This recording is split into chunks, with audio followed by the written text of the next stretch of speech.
So let's look at a couple of lines that we haven't seen in the previous video. So here we play knight c3, and let's look at when black plays e6. We saw this in the previous video, but I forgot to mention. Now here we went through d5 straight away. Here black can actually play knight c6, we play knight f3, and here d5 can happen. Now we play bishop e5, and now if black plays d4, this is a transposition, we've seen in the previous video. If black plays knight e7, this is a transposition, we've also seen it before, so try to remember the positions rather than the lines. If black plays bishop to d7, now try to take everything, trying to keep everything like all the material. You take, and now check. And we've seen what happens when, in very similar occasions, if they block with the bishop, this looks like possible, but actually you just take the pawn for free. Pawn attacks the knight, the bishop, take, and now knight back to e3, knight f6, so there is no counterplay for that pawn. Actually, knight e5 attacking the bishop, castle, and castle. It's funny how it's not even necessary to take the bishop now, even though it's possible, but black says, you know what, you didn't take my bishop, doubling up my pawn, so I'm just going to play rook c8 and go on with development. You play b3, and you know what we're going for. You're going for the usual pawn. c4 here, you play bishop to b2. This was an interesting sacrifice. Like c4 is very interesting. It could be attacked. This is a computer move. You can take, but then they played b5, and then you have to go back, and then the bishop goes back to a8. I hadn't actually created this line yet, or even bishop to c5. I don't know what the engine is still choosing, but the position is still +1. It's more of a computer sacrifice when it's desperate to improve the position. Because here's the thing, I'm going through some moves that look very natural, but they're actually bad, so that you know how to punish them when they play it. Rook c8, b3, c4, bishop to b2 is the best move, so white doesn't even take. And I'll take back with the pawn. So this is just the engine playing the best moves. There is no counterplay for the pawn, so I'm not going to go through this line properly. But it's funny to point out how after c4 here, the evaluation of the engine is the same, whether you play bishop to b2 developing, but then you allow them to like take, and then they have a rook on an open file. They didn't lose a pawn, but the position is actually really good. And if you take the pawn, as we saw the previous example, it's actually the same evaluation. So that is worth noticing. So if we take it from the start, we go through e6, f4, knight to c6, now knight f3. They can play, black can play a6. This is an annoying move that they play in order to stop you from playing bishop to b5. So now we need a little bit different approach. d4, the usual move, take, the whole point of the Sicilian. Knight g2, e7. The idea, as we know, it's very annoying when they take, and then you have to take back, and then they attack you again, and they win the tempo on your queen. The best move is bishop to e3 here, and when they take, you have to take the queen, which is surprising, allowing this move. But this is the pattern that needs to be remembered, and that I need to remember myself, actually, because I keep forgetting. Queen to b6 is the move now. That's why we allowed all of that. That's why we play bishop b3, and that's why we play queen takes d4. We want to go there because this bishop will be a very weak bishop for the whole game. And if the queen does take us, right, we're going to have the bishop in b6, and this rook never really plays. And it's like it's a really amazing position. Let's make an example. I haven't really created that line yet. Let's say they play d6. Now here I would assume the black might want to play this move and then this move just to take our bishop, but that's a lot of wasted tempo. Castle, and now the best move is g5. I don't know who's going to see this move. I certainly am not. g5, and then pawn takes, and then h6. This is the best and only way for black to develop. And we have to take, and then they take, and then we move. And there doesn't seem to be any compensation for the pawn, not according to the engine. And but I guess black is fighting in a way that that you never really see. If here d6, you castle, what if they actually play this move, which looks more natural? But now you play bishop to c7. I guess it's just a double attack on the pawn in d6. Although now the engine is changing its mind and it says h4. So we're allowing this bishop to d8. But I think you could just take, and then there's a weak pawn in d6. If black plays bishop e7 without creating the weak d6 pawn, you're still gonna castle, and when they play bishop to d8 to swap it, this is the crucial move that I was hoping that that the engine would play, so that I could have it confirmed, because when the engine makes a move, I'm like, oh yeah, I thought about that. But then when I think about a move and I make a move, turns out it was a mistake. Here, this move is amazing. If they do take you, the knight in b6 will be just too strong, too annoying. So let's go back a second here. We were in the a6 line, d4, take, take. They moved the knight to e7. You protect the bishop, take, take. And when they move to c6, you go to b6. Two options here, just to make a quick example. Bishop to b4. Threatening to double the pawn here, just like when you play the time against the Taimanov, which is very similar because of the e6 pawn. When black in the Sicilian has the e6 pawn, you know, the Taimanov French structure, whatever you want to call it, it's almost never a problem when they take and then you take back and you isolate your own pawn, because we really want this bishop to be gone. Okay, so castle, take, take, that's fine. This is totally fine. Castle, take, take. And now bishop to b6. This is how you play it. Remember the patterns. The bishop goes to that square, and the black rook in a8 doesn't play the game. Rook e8. The rook has to move. You play c4. This is a beautiful move. Very, very nice. It just stops d5 from ever happening. And now our opponent is just he's got stupid pieces. Really stupid pieces. So queen to b6. Let's look at this move we haven't seen, which is bishop to e7. Here, this is the most solid one. You play castle, castle, take, take, and now g3. Obviously, I guess the engine here took, because if we take the rook, you had this move. So g3, b5, trying to develop from the fianchetto. This seems to be making perfect sense.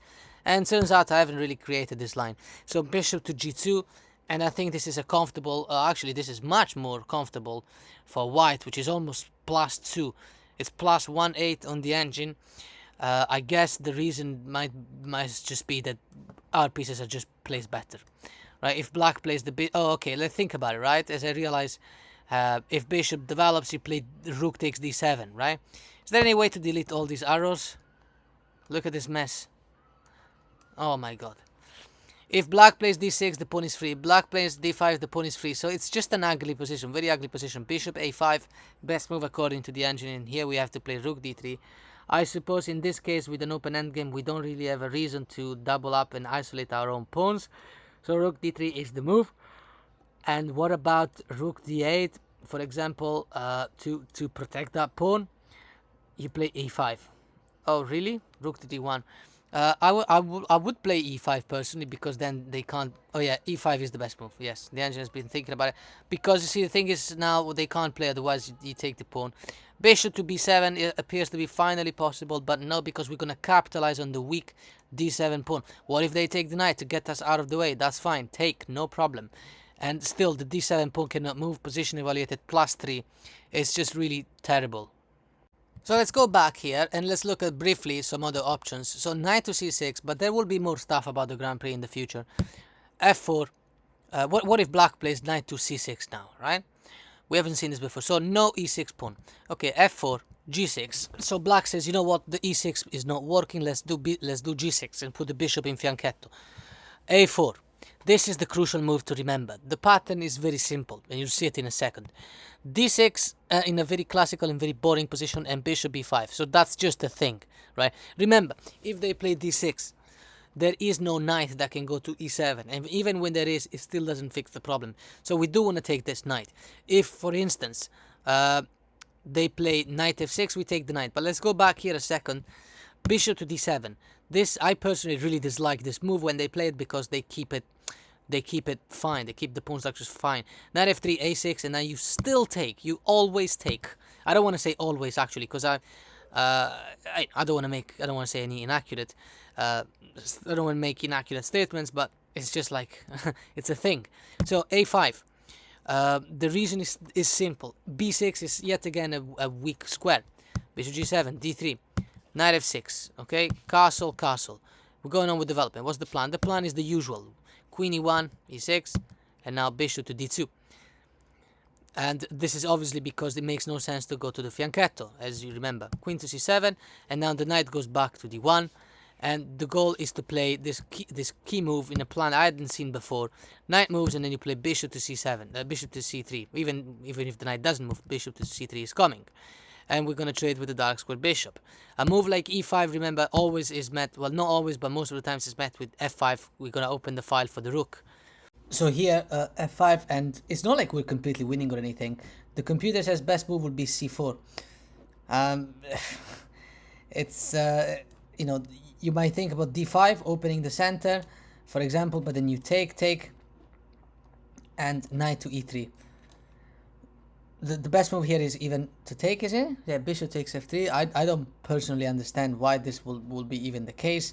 Like, I think black can go back, for instance, but let's go and make some moves that are not preventing us from going through our plan. Then we look at the best moves from the engine. So for example, here we want to play queen to h4, and queen to d8 is the best move. Let's make an example, just a random move, just to see what the plan is. So knight to g5 already wins. Okay, h5 has to happen, and we can take here. We don't even care about this because of this, so they have to take back, and now knight e6. Okay, so the best move here was queen to d8 according to the engine. Here we have to take, and obviously they take, and then we can, yeah, they take queen h4, and you can take here, winning a pawn. If they I don't know, take back like this, knight to g5 removes the f pawn defender, is very important. h6 best move. What about h5, for example? And there is this nasty check, okay, with winning the exchange. Knight f7. If they play h6, oh, there's also the same thing. So when we were here, instead of d5, we say c4 is the best move. Obviously, I guess it's because if we take, then this pawn becomes weak. So here the best move is knight to e3, and when they take to open the file for the future arrival of the rook, the game continues. So knight to f6, the best move. Let's say knight to f6 looks like a normal move. I guess they might want to play d5. So if they play knight f6, they could play d5, right? Knight to h4 is the move to continue. This move kind of paralyzes the knight, because if the knight ever goes away from there, then you can play knight to g5. Okay, so those are the plans, more or less. Let's say rook to e8, and you play bishop to b4. Also exploited. This is another weakness to take into account. Bishop to b4. Although I don't really know how to put more pressure on that. But I guess the reason why the bishop wants to go to b5 now is because you're planning to play knight c4 and finalize the attack on that pawn. If bishop b5, let's close the line here, because we've gone just too far with a move 20. Rook 8 d1 with an. So let's go back a second here. So the early knight c6, f4, g6, a4. Right, so d6, and you play bishop to b5. We went through bishop d7.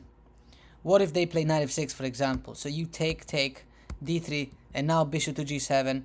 Do we have the same plan here? Knight f3, and now castle. If they play d5 now, for example, this is not good. You play e5, and this is not a transposition in some sort of French, because we, well, knight d7, castle, and you play queen e2. It's just not. It's not the same, because there's no double pawn in c5. So castle, and then queen e2, and this is, it's already better for black. They can play a move like e6, and then we're gonna play the move knight to d1. And let's look at a couple of lines before we move on. So here, after knight to d1, we want to go to e3 with the knight, and then exploit the square like g4. Okay, but it depends also on what our opponent does. Here there are two options. The best move will be f6, and also a5 is an idea that I encounter very often, which is when they want to play the bishop to a6. So if they play f6, take, and now rook to e1, put pressure on that weak pawn. So they're gonna have to give it away. Bishop to a6 is the computer move, but now you take, and white is better, just clearly better. A move like knight to b6, for example, but then you can attack the knight again, and the knight doesn't have anywhere else to go. Black can play knight b8 in this position to make sure the bishop defends this pawn, but now knight to f2, and we're gonna go to f5 to g4. Black's best move will be queen f5, not to allow that to come with the tempo, and also to guard the square g4, and then we're gonna play rook to b1. And we have the usual plan of playing b4 and activate the pieces. This is a weak pawn, and he can never really push to e5. So that's why the position is just much better for white. If a5, remember this pattern, you play b3, because you can't play b4 now, you play b3. And you're going to remember, always try to trade with this bishop. This is a deadly bishop. So after e6 here, we play knight d1. What if black plays a5 with the threat of, with the idea of placing the bishop in a6? b3, bishop a6, knight e3. So that's the threat we want to make. Knight to b6, the idea of bishop a6 and knight to b6 is that they want to undouble the pawn and play c4, which seems to be possible. And now there's a really stupid line that, you know, it's just this pure computer play. Bishop a3 here, capitalizing on the usual weakness. What are we going to do? c4, and now here you take, they take, and you take back. So you don't win the exchange, also because you don't want to allow this, although you are going to, because now you're going to win the pawn. And if they do c5 to stop the, this is a computer move, to stop the bishop, but you can actually take. But the reason why that happened is because black now can play knight c4 and takes, and now black can play queen c7, this queen c8. This move wouldn't have been possible without the pawn sacrificing c5. This is pure computer play. Bishop takes rook, now they can take you, and then you simply move the queen away. They could take well, the position is better for white. If they take the rook, you can then take the bishop, and you're gonna win this endgame. So here, after bishop to c6, when black played knight f6, here you take, d3, bishop g7, knight f3, we went to d5 when our opponent tries to, I mean, they kind of dream that we will take the pawn, but of course we play e5 as we explained. What if they castle, for example? Now you castle, rook to b8, queen to e1, so the usual way to develop the queen. Rook to b6, these are best moves. You play h3, these are just best moves, which kind of means that it kind of shows how sometimes you're going to be able to mess around for a bit, because you don't want to make any compromising move. Bishop a6, b3. Knight takes the pawn. This is it's a computer line, but it's good to know because it's really crazy. So the rook went to b6 to protect the bishop against potential attacks. Knight takes e4. You're gonna have to take back with the pawn, but now they can take the exchange. You take back, and now they can play c4. It's the best move. You attack the rook. The rook has to go. The rook tries to stay relevant. You play bishop a3, so the rook will have to go, and this is the best move according to the engine, the best line. C5, which is basically, well, if you do take the rook, then they take back, the knight has to move, and they take your rook, but the queen takes back, and white is considerably better, even though this is, I mean, it's two engines playing against each other in a faulty variation. A short mention needs to be made to a6, which is when they just want to stop the whole bishop b5 thing straight away.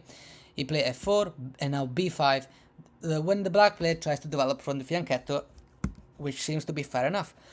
Knight f3, and now two options. So there's bishop b7, there's one line here, bishop going to b7, in the fianchetto, you play d4, take, and now you take back with the queen. Crazy, allowing this knight to go to c6 with a tempo, but now queen f2.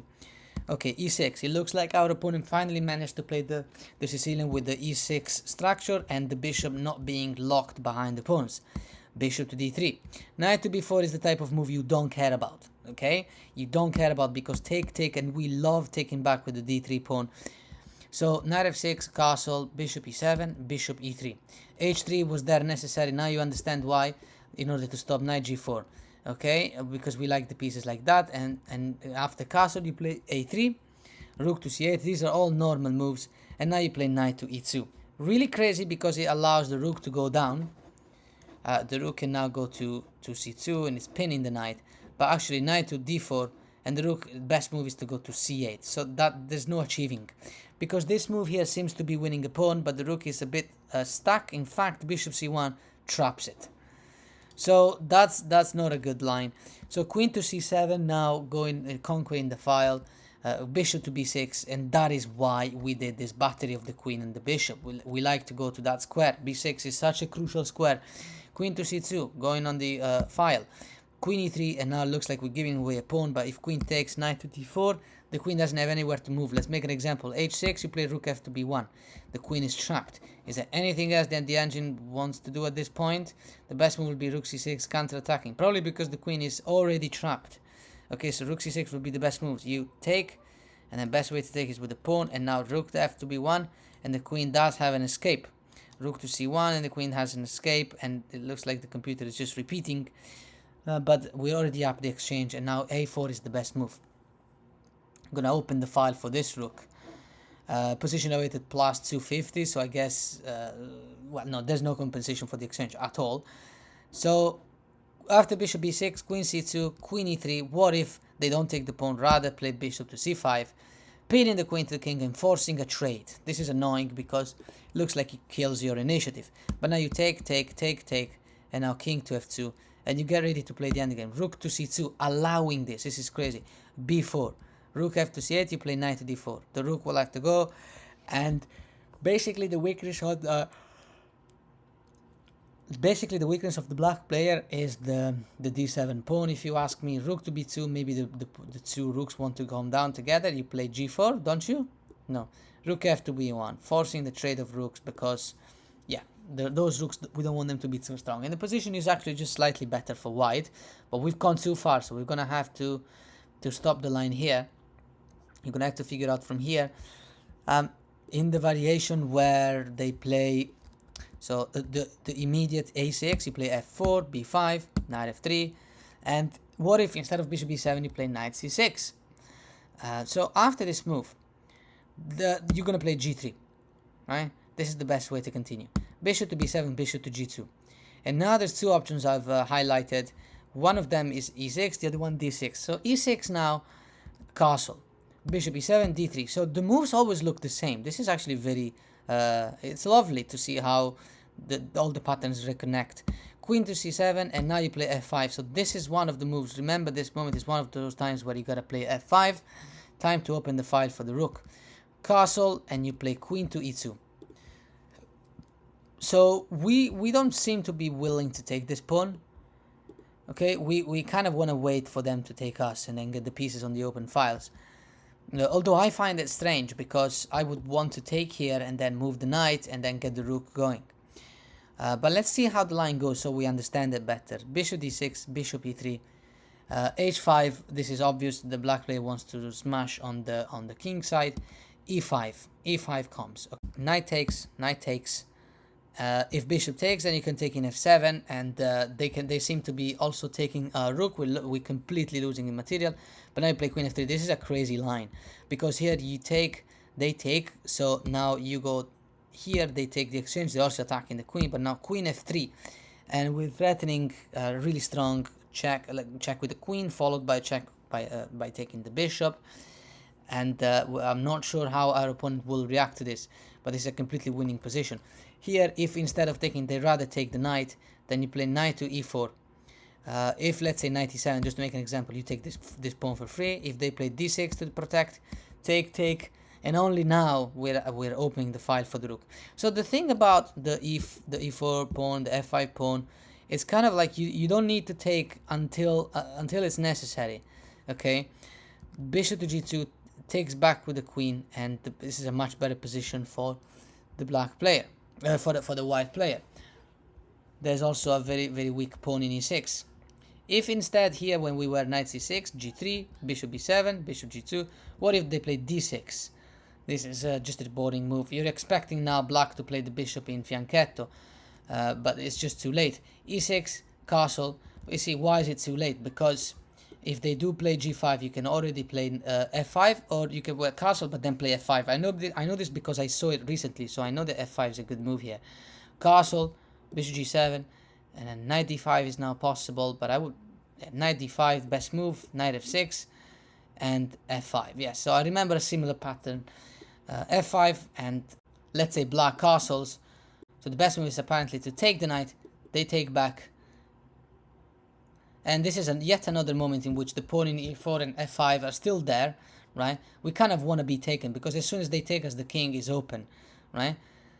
What if we get, okay, we play c3, what if we get provoked by e6? There's a double attack on the pawn, but now you come with an attack on the rook, they have to protect, and now queen to d2. So we really, really don't care about that pawn.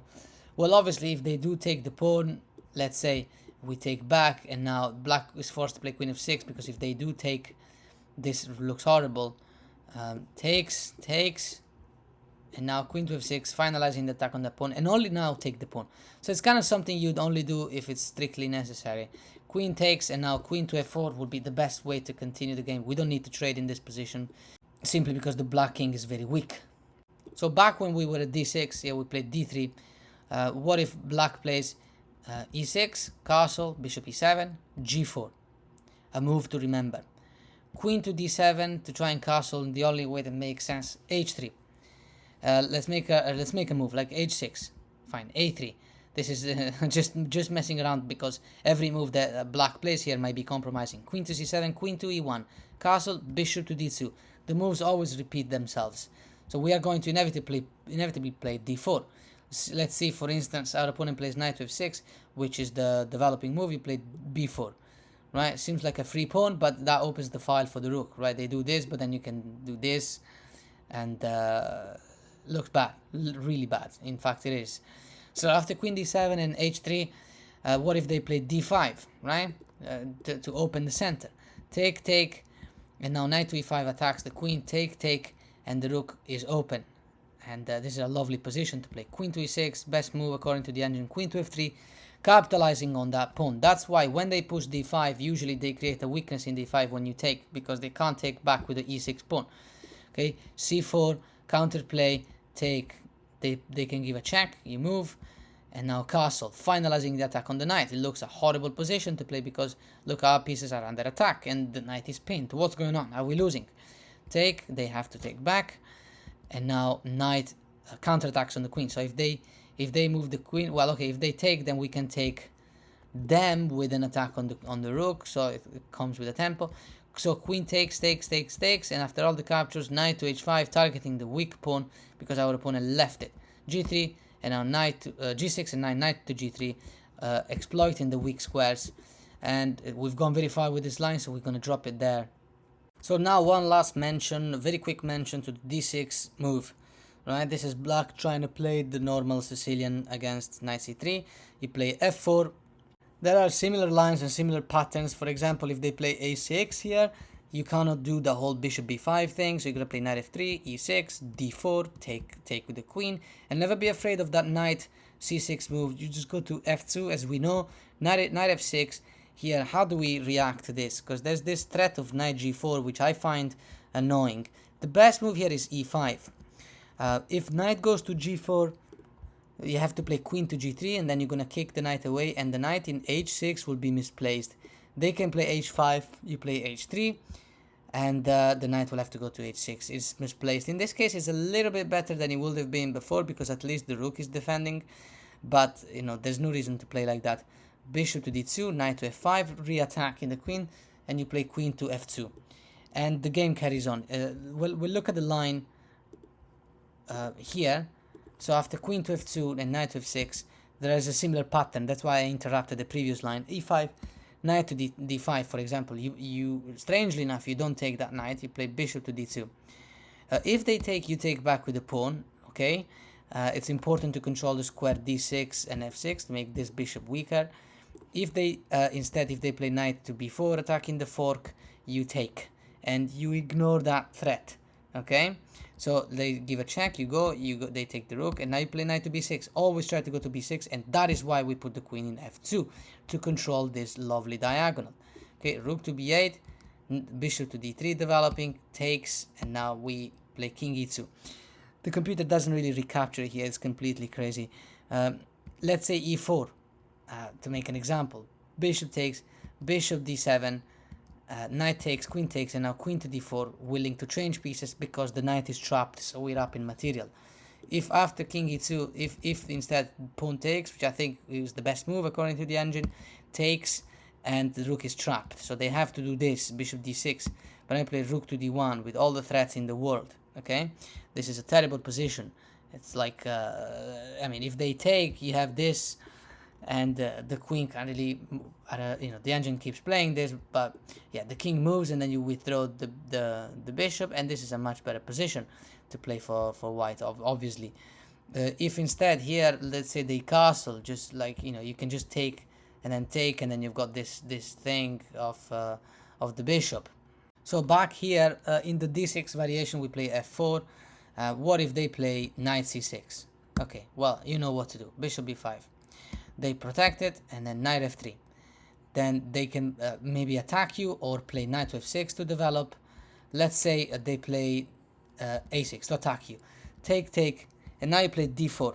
So remember this position. When they don't have the pawn in e6, rather they have these pawns like this, you want to play d4, b5, obviously by black. Let's look at this idea, because if they take, then you come with an attack on the bishop is weak, you're gonna isolate the pawns. We've seen it before. b5, castle. Okay, so two options here, two types of moves to explore as many patterns as possible. b4, you play pawn up, you ignore the knight. It's much better to take that bishop, so they have to move. And you play knight e2 to save the bishop, the knight. If they try to play, I don't know, bishop to g4, you play a3 is the best move in order to open the file for the rook. Knight f6, take, and now queen to d3. The reason is that we need to defend the e4 pawn. So g6, knight to d4, and the position is much better for the white player because of the weakness in the square c6. You're gonna have to take it from there, but it's a lovely position to play. And besides, your opponent is not gonna play only computer moves for 15 moves. So after knight e2 here, instead of bishop g4, what about g6? Okay, you play h3, bishop g7. Seems like now they are developing, but now you play knight to g3, knight f6, and now you play e5. Always play e5 when they have this pawn structure. e5 is thematic, okay, and we're gonna produce a pass pawn very soon. Knight to h5, okay, take. Knight to g5 comes now with a very weak pawn in h5, which we really want to take. If they kick the knight away, immediately play knight to e4, and the queen is entering the king side. Looks amazing. So after knight f3 here in this position, what if they play a6? We said they take d4, b5, castle. What if they play rook to c8? Normal move, just to make an example. What you want to do is you want to take here, they take back, and now queen to e2, ready to play rook d1 with the tempo. b4 attacking the knight, you play rook d1, the queen has to move, but now knight to d5. Absolutely deadly position, deadly knight.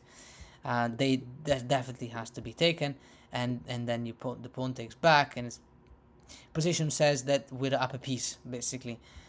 And you can clearly tell why. Because e6 can never happen. That's why. Here after queen to e2, what if instead they play queen to c7? Okay, fine, you play a4. This is a thematic move. We want to open the file for the rook. That's how that rook will play. b4 to keep it close. Knight to d5. So they have to take, and we've got this wonderful strong pawn. What if they play queen to b7? Finalizing the attack on that pawn, he plays c4 to defend it. They have to take en passant in order to reduce the defense on the knight. Take. Okay, what's going on? e6, attacking the knight. f5 is coming. Okay, f5 is coming, and it's not really nice to take, because it's like you lose the pawn a6, which personally I hadn't noticed, but actually I was just thinking of playing the rook to d1 and then the knight in e5, and like my idea was rook here, knight e5, and then the two pieces are aiming at this square, and it looked really nice, but actually that's just a free pawn in a6, which is even better. If they play e6 instead, the knight, you play f5, you ignore the knight. And obviously when they take, oh wow, the position is not even to take back, rather bishop to f4. That's ridiculous. Although taking is a suicide.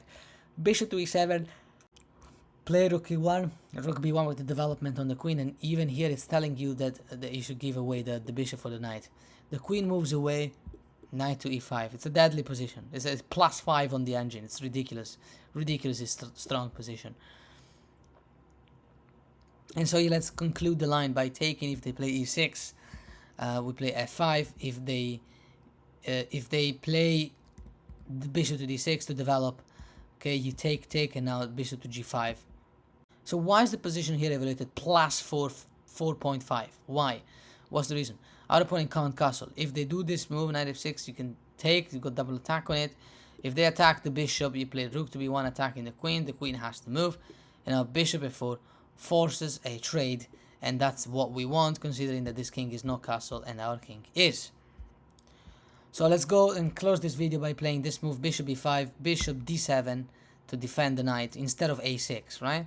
Knight f3, and oh no, the a6 was actually afterwards. So knight f3, we already went to a6. What about knight f6? Okay, so e5 straight away. This is a move to remember. When you see this position with the two knights like that, e5 straight away. Okay, if they take, you take back with the pawn. They have to move the knight. Where g4 is the only square that seems to be making sense. Queen e2, queen e7, take. E6. This has to be done. pawn takes, and now this is a beautiful move. Pawn takes, and now the dark square bishop can't move. D3. The best move is to give away the bishop for the knight. This is totally crazy, but I suppose that after this move they can play knight h2. No, knight e5. Okay, well, queen e4, and now knight to c6, but bishop to e3 finalizes the pressure on that pawn. And I don't think this could be defended with b6, because d4 is coming. Crazy enough, really crazy, because they can just take. Oh well, actually the knight cannot take the bishop because he loses the rook, but they can play rook to d8, and I guess we could castle, but they can swap everything. But they have this double isolated pawn, so that's the weakness that we're gonna be clamping on. d3 here. Let's finish this line. g6. What if they try to develop that way? Knight to g5, finalizing the attack on that pawn. Queen to e5, trying to swap everything. Knight to e4, refusing. h5 to defend the knight. Rook to f1, we're reaching the square f7. Knight to h2, attacking the rook. Knight to f7, attacking the queen. This is better. Queen to g7, has to go away. Knight check. Hehe. Takes, and now check. Has to block, and now check. Has to go to d8, and now check. Has to go to e8. Bishop g5 finalizes the attack on that piece. Queen to f8 to defend that piece even further. Knight to d6, and we're going to be winning the queen. Last position here. We said in this position you play e5. What if they play knight g4 to avoid the trade? Attack it and then misplace the knight. So always try to remember the patterns. Knight to h6 and now g4. Remember this? We've seen it numerous times, and now black can't make a move. a6, attacking the bishop. Take. Queen to e2. g6, trying to develop that way. b3. Bishop g7, bishop b2. Looks a completely normal game, except the black has a very stupid knight. Castle long. Take with the f pawn. Always do that. f6, best move, trying to challenge the strong center. Rook h to f1. Knight to f7 seems to be free to go d4, and we want to open the files. If they take, for example, you take in c5, and the rook is now developable. Rook to c7, king to b1, and this is just best moves according to the engine. Rook a to d8, and then you play f4. We're going to close the line here, and we're going to update in the next video. The creation of this weakness is key to winning this endgame. The control of the square b6 and all other patterns that have been explained in this video. Try to remember them when you play the Grand Prix. Don't try to memorize lines.